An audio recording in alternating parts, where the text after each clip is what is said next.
Hola, ¿cómo están? Mi nombre es Patricio Gómez Talavera, soy el jefe de trabajos prácticos de la cátedra. En este video vamos a ver el texto de Hipólito Orlandi y Javier Silaznik sobre gobierno.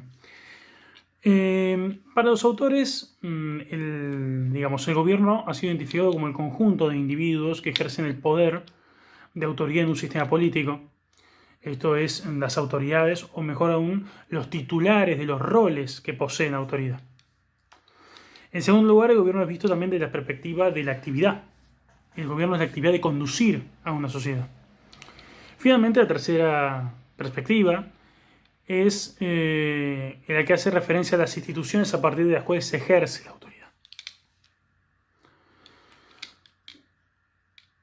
A partir de ahí, los autores desarrollan una serie de perspectivas sobre el gobierno.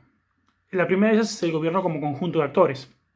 En esta perspectiva, el foco está puesto en el conjunto de personas que ejercen el poder político y en consecuencia determinan la orientación de una sociedad y se pone en evidencia la importancia del conocimiento sobre esas élites políticas. El énfasis está puesto más que en el gobierno, en los gobernantes. Por eso que se suele decir de que, no manda, gobierna quien quiere, sino quien puede, quien recibe obediencia, quien tiene la oportunidad de recibir obediencia.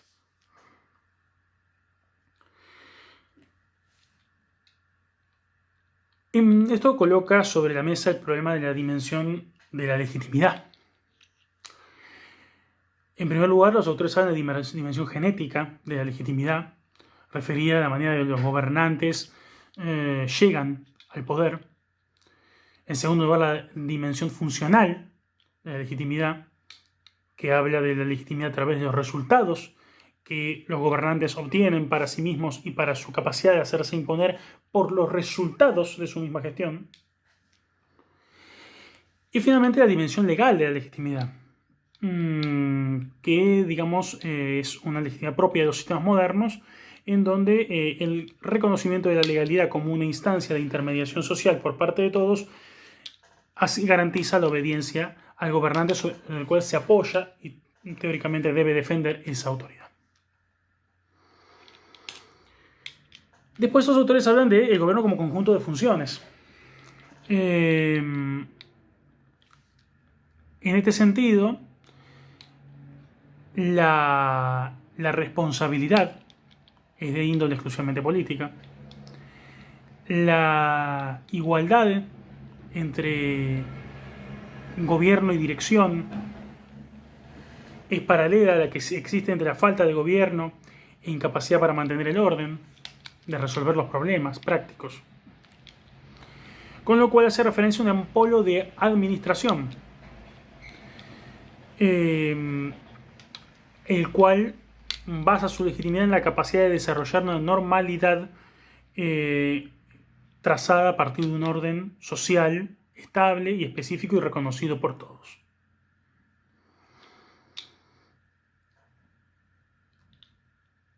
También en este sentido es posible identificar dos funciones con las cuales el gobierno ha sido relacionado históricamente.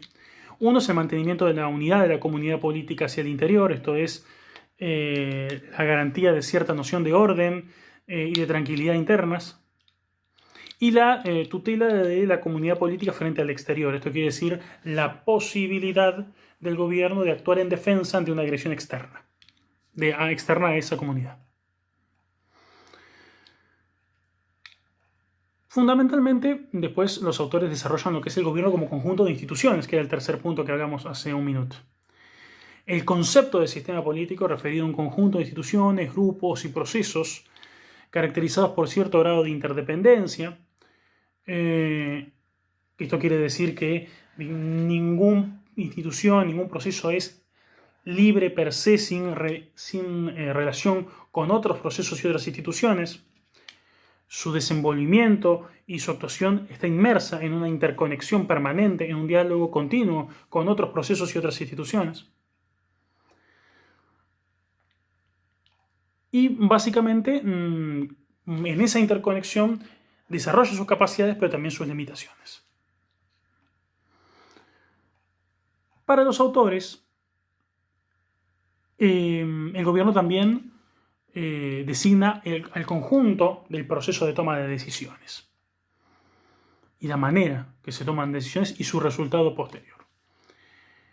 La determinación de las instituciones de gobierno depende del tipo de régimen político, que al existir distintos regímenes políticos reconocen distintos procesos de determinación y diseño institucional y distintos procesos, por tanto, de toma de decisiones.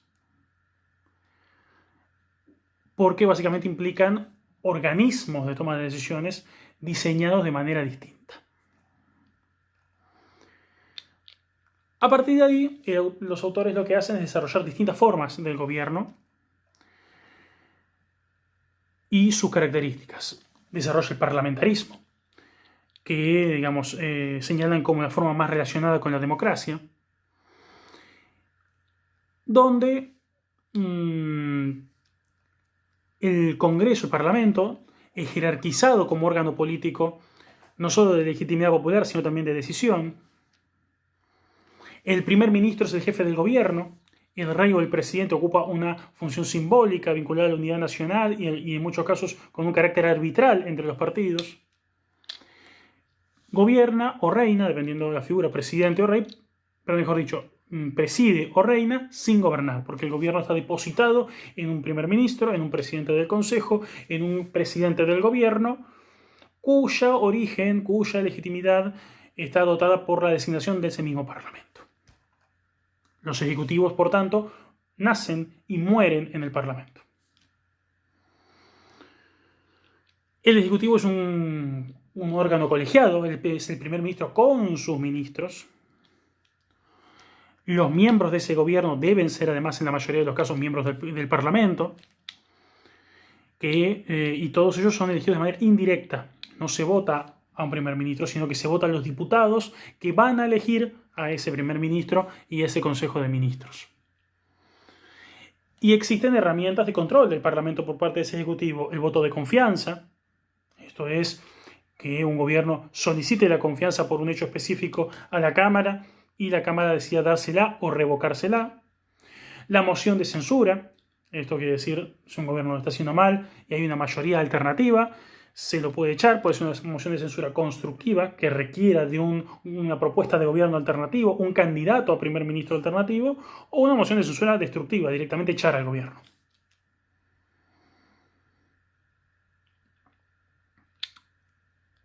Por supuesto,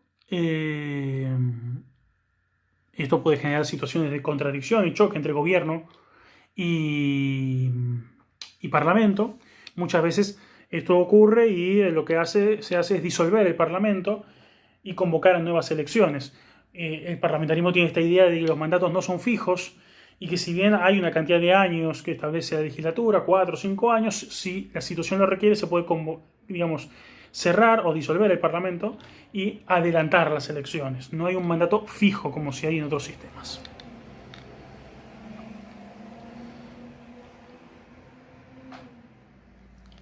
Los distintos tipos de parlamentarismo varían también en el poder que se le otorga a los congresos, a los parlamentos. Los gobiernos de asamblea, por ejemplo, se caracterizan por un equilibrio, porque el equilibrio de poderes se desplaza de manera tal que convierte al parlamento en la institución fundamental del régimen. Con lo cual el gobierno deja de existir como una entidad autónoma del parlamento. El gabinete, los ministros no son más, los ministerios, el gabinete en sí mismo, no son más que comisiones de ese parlamento.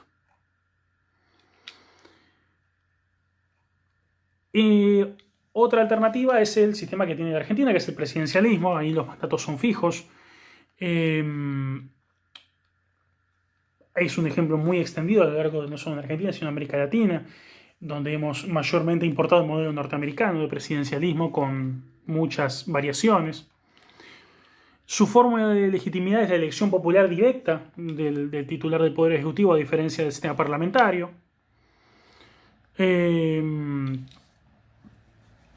Y esto dota de otras características a los sistemas políticos, a los partidos políticos, perdón. En el caso de los sistemas presidencialistas, mientras la función en un parlamentarismo está dividido en un jefe de gobierno y un jefe de Estado, en el sistema presidencialista está unificado. Son la misma persona, hay una concentración de poderes en un ejecutivo unipersonal. Ya no es un organismo colegiado, como veíamos recién. Y los ministros son designados y son responsables directamente ante el presidente. Por tanto, hay dos fuentes de poder que también pueden generar conflictos, que es la fuente de poder del legislativo y la fuente del poder de la legitimidad del poder del ejecutivo. Ningún funcionario puede ser miembro de ambas esferas en forma simultánea. No hay mecanismos de control, ni votos de censura, ni votos de confianza.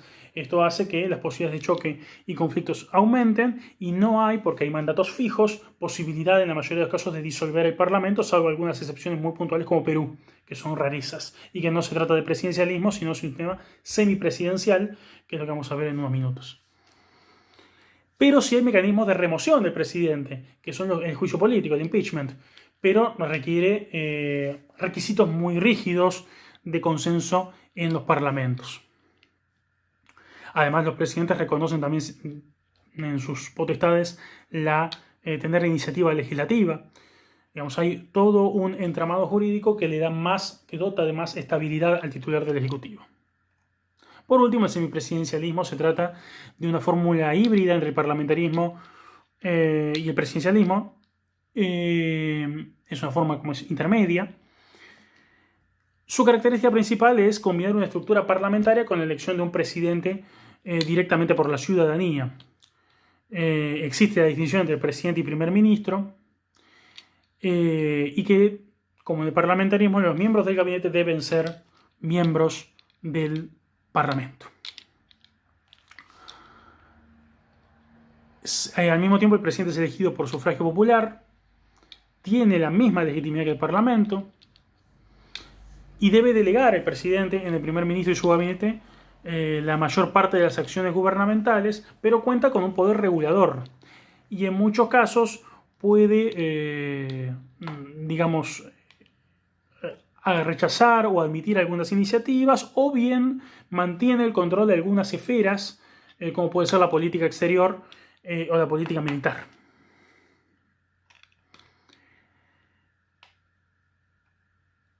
El segundo elemento también es la propensión de los presidentes a utilizar las facultades habilitadas por la Constitución, con lo cual en un sistema semipresidencial que puede tener algún tipo de vacío jurídico, también las relaciones de poder entre un jefe de gobierno y un jefe de Estado están reguladas por la iniciativa política de ambos.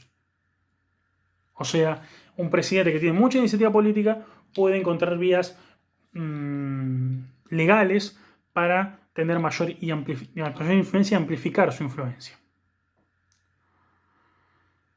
Por supuesto, esto genera algunas situaciones de conflicto previsibles, como es cuando el color del presidente no es el color de la mayoría parlamentaria, que además de la cual se debe extraer el primer ministro. Francia, en ese sentido, tiene muchas experiencias en ese sentido de un primer ministro de un signo político y un presidente de otro signo político, en lo que los franceses llaman la cohabitación.